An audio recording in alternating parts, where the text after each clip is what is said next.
it's Ebeth Johnson here. Welcome to another episode of In the Kitchen with Ebeth. I am so delighted to be here with my friend and client, Lillian.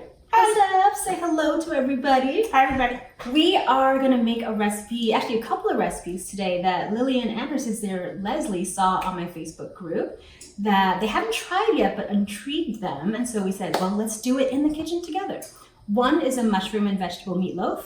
And I named it that way because it's mostly vegetables and some meat. So it really is a lot of veggies and a little bit of meat. And then we're also going to make some Cauli-Yukon Mash potatoes. Again, focusing on those veggies, but still adding enough potato to get that creamy richness that we all love in a mashed potato. So we're going to get started on that. It's going to be so much fun.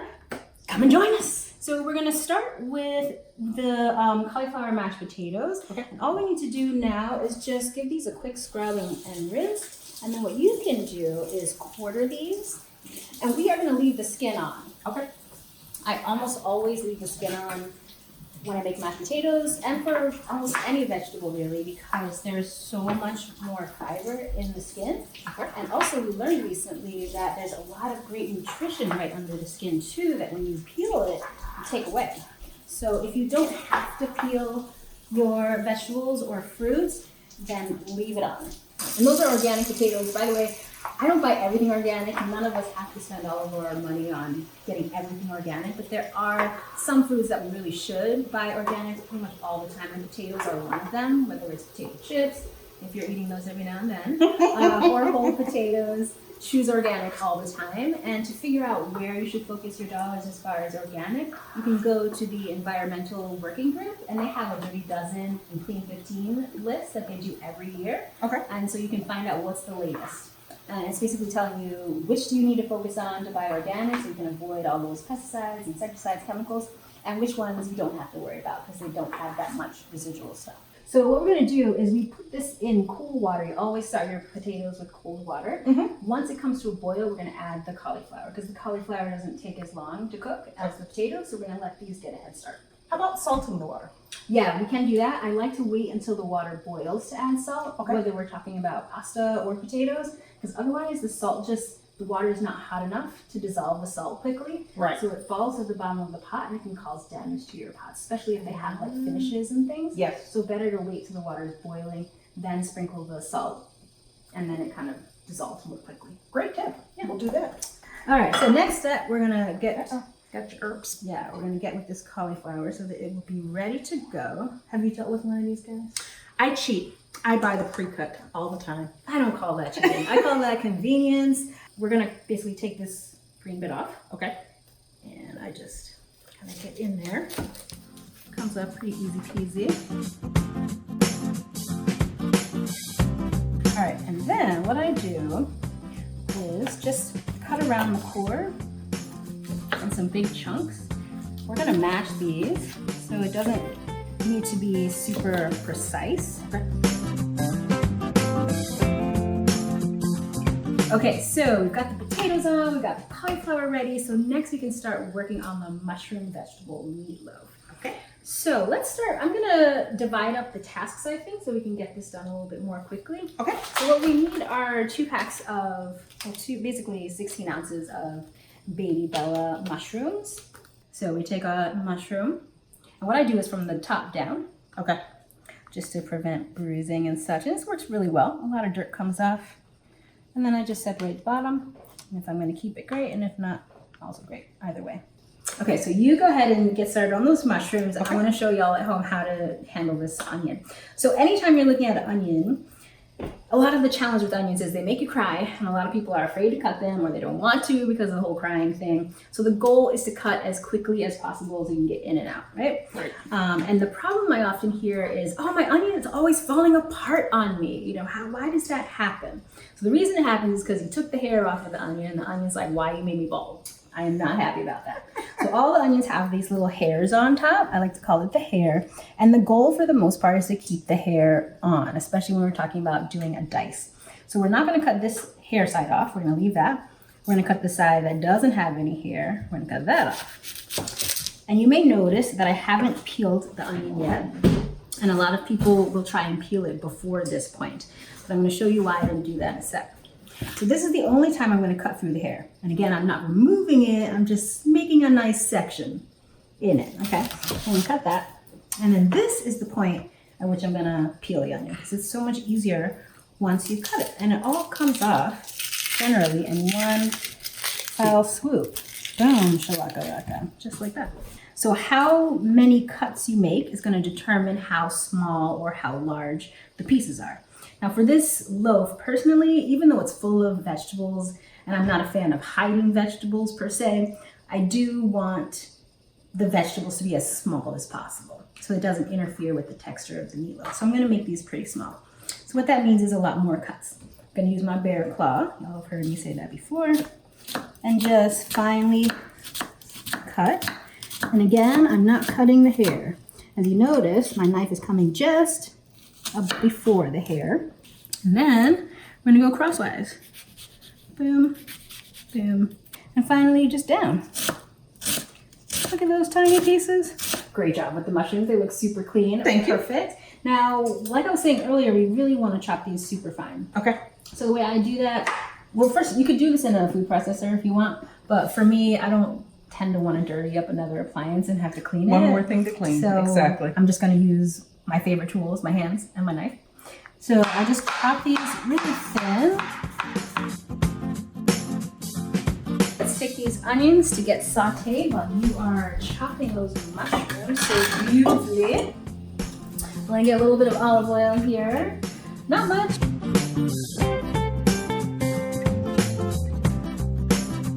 So you know mushrooms are amazing. People don't think about it. People think of like button mushrooms in particular as just being, I don't know, something you throw into things. Great for saute. Great for saute.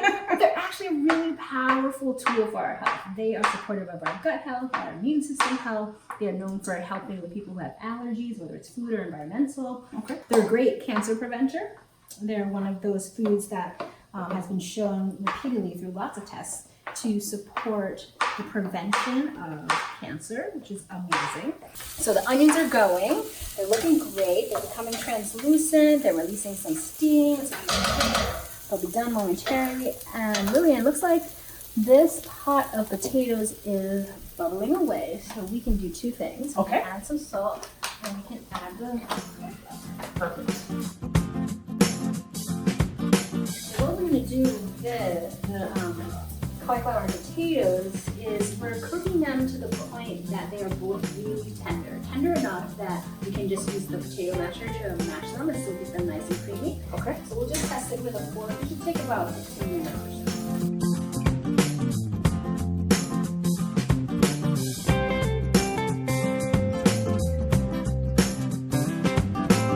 Let's add a sprig of rosemary. If you see it there, it might be, yeah, that's the time. There it is. It's in the bottom. I'm not gonna chop these because I don't want the actual bits. I just want the flavor. Gotcha. You could chop it if you want, but I'm gonna take it out later. All right, so these mushrooms have cooked down a lot. They're still releasing water. So we're gonna just let them do their thing. We don't really have to micromanage these. Okay. We can move on to another task, which will be still moving on with the meatloaf.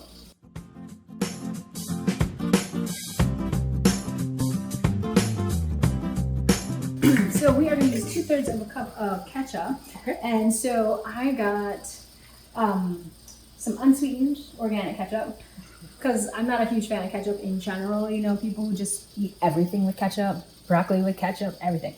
My son is like, Mommy, if you put ketchup on it, no, we are not that house. We're not putting ketchup on everything. So we're going to use 2/3, is that right? Yeah, 2/3 cup of ketchup.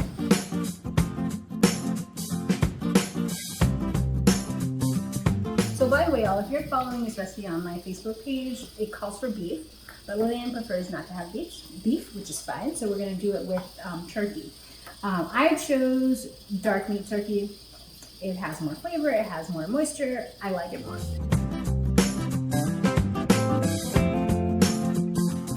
The water's evaporated. Our mushrooms have cooked down quite a bit. As you recall earlier, they were way up here, and now they've cooked down. All right, let's just bring these mushrooms over here. Okay.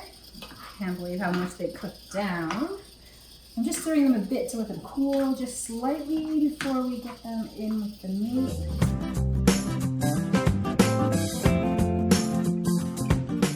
What I will do though is, even though spinach wilts down quite a bit, it does wilt in kind of big chunks. Also, you still will pre-chop it. I'm still going to pre-chop it because again, I don't want to end up with, you know, a big old chunk of spinach in my meatloaf. I want the meatloaf to mimic as much as possible the traditional texture of a meatloaf. Right. So that all those veggies are more like a surprise than, oh, I see that spinach. Like, what? The reaction instead is more like, what? There was spinach in there? I had no idea.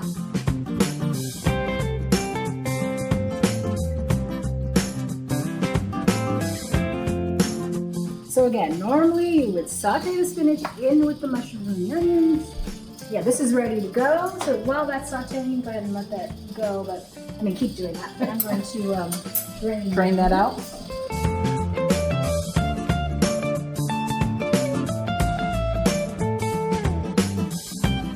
Nice. You just transfer them back to the stove. That in a moment.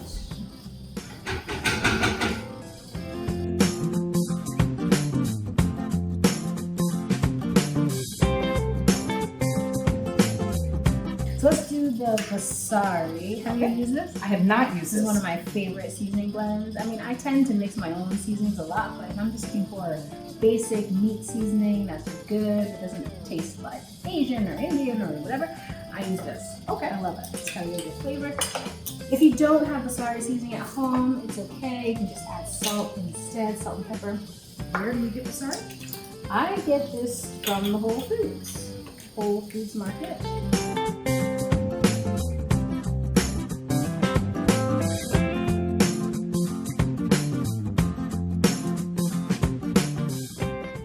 Smell test?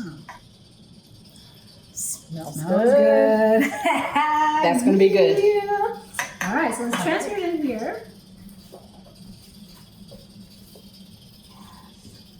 And you could probably put this in a longer pan if Like you want. the traditional loaf pan? Yeah, I've never actually done it that way, but I'm sure you could. And then we don't have to measure this, but the traditional meatloaf has a little bit of ketchup on top. Right, the I'm not going to glaze. deny people their mushroom top.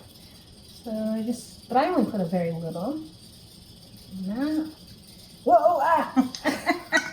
Usually I only put a little. Today a little bit more. It just has to be spread It has to be out. It's smeared. okay.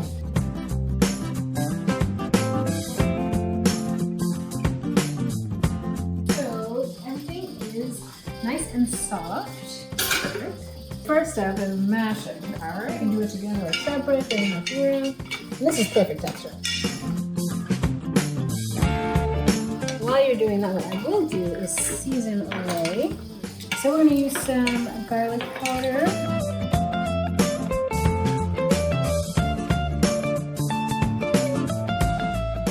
And this, I don't know if you're familiar with this, I love this. You know Cauli-Yukon cream cheese? No. It's awesome. So this company makes all kinds of dairy alternatives. Okay. From sour cream cheese to ricotta to yogurt. I can't remember if they make a kefir or not. They also make ravioli. All from almonds.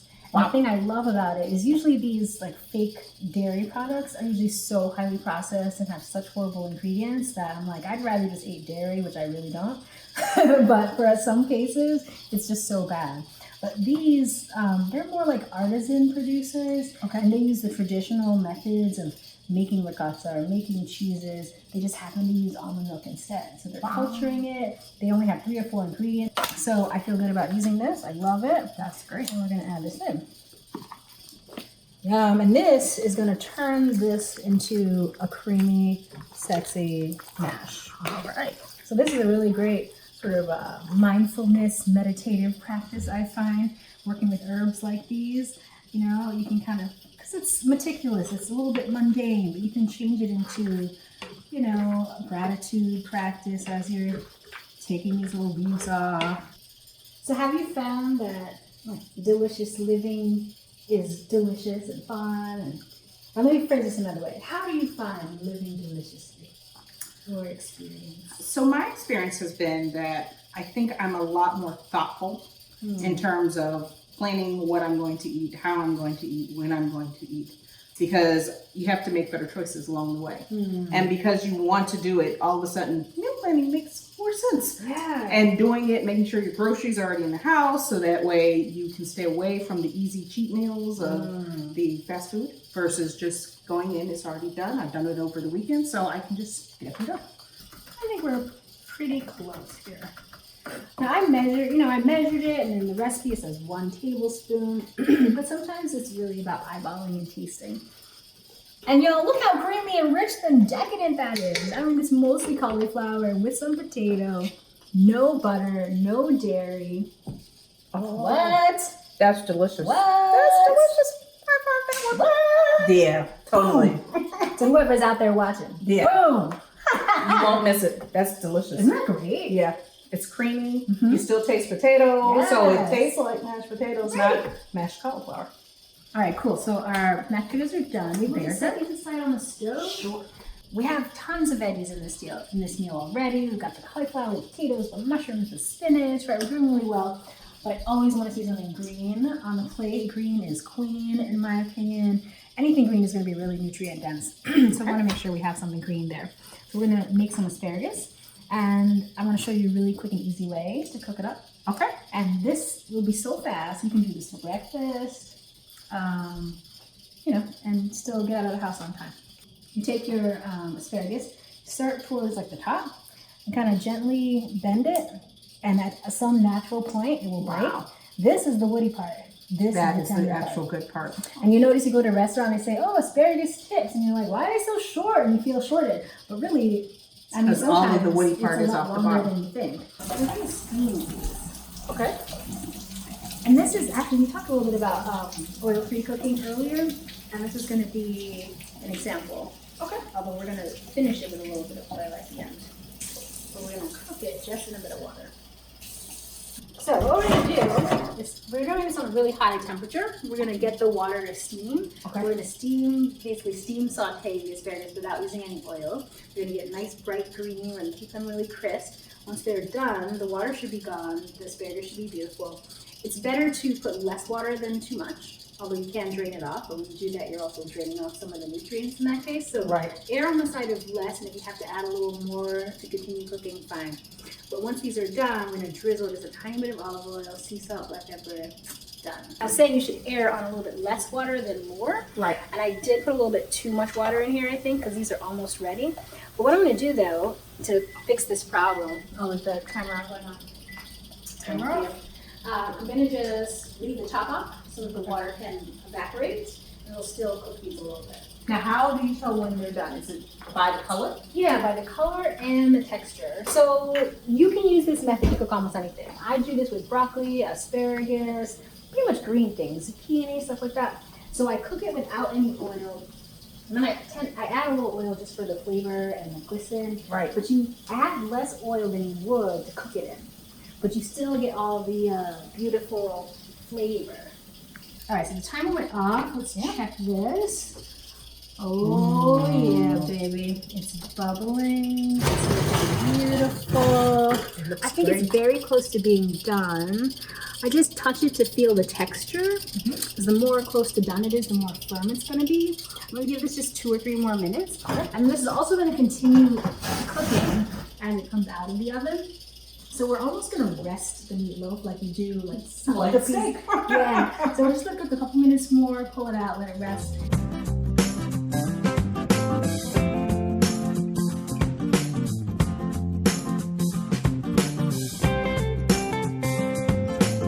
So we've let this kind of rest a little bit.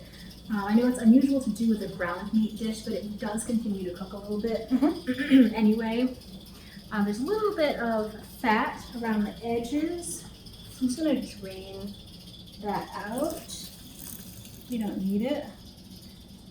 Quite a lot, right? That is a lot. So I like to make this serve 9. Okay. So it's a fairly deep dish. And as you know, the focus is always on the veggies. And even though this has a fair amount of vegetables in it, it's still a fair amount of meat, Still the right? meat, yes. So we're gonna focus on the veggies, and we're gonna make this into 9.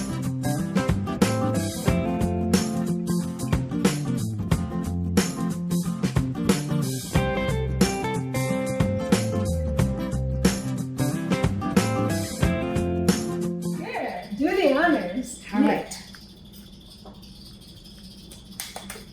Oh, we knew we loved those. We knew we already. loved that. Yeah, and you tried the asparagus already. We love that. Look at all of the spinach and Yes, mushrooms. Yes.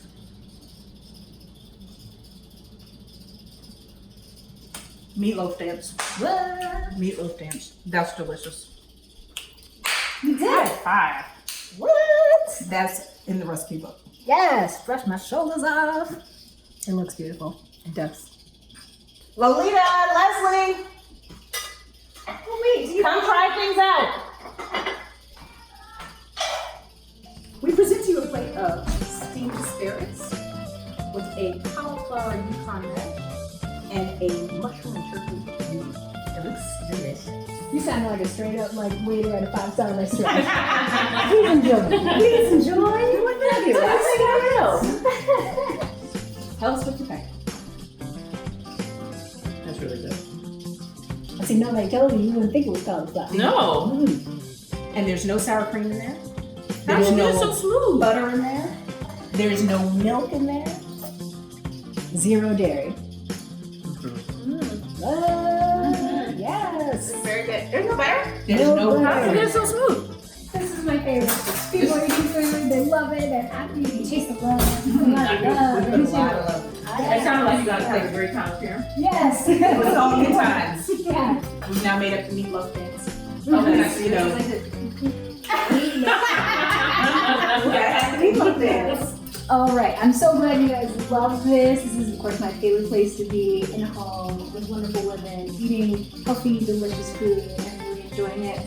I hope that y'all at home will try these recipes and also have great memories with them. Thank you so much for watching, and check back for more cooking videos.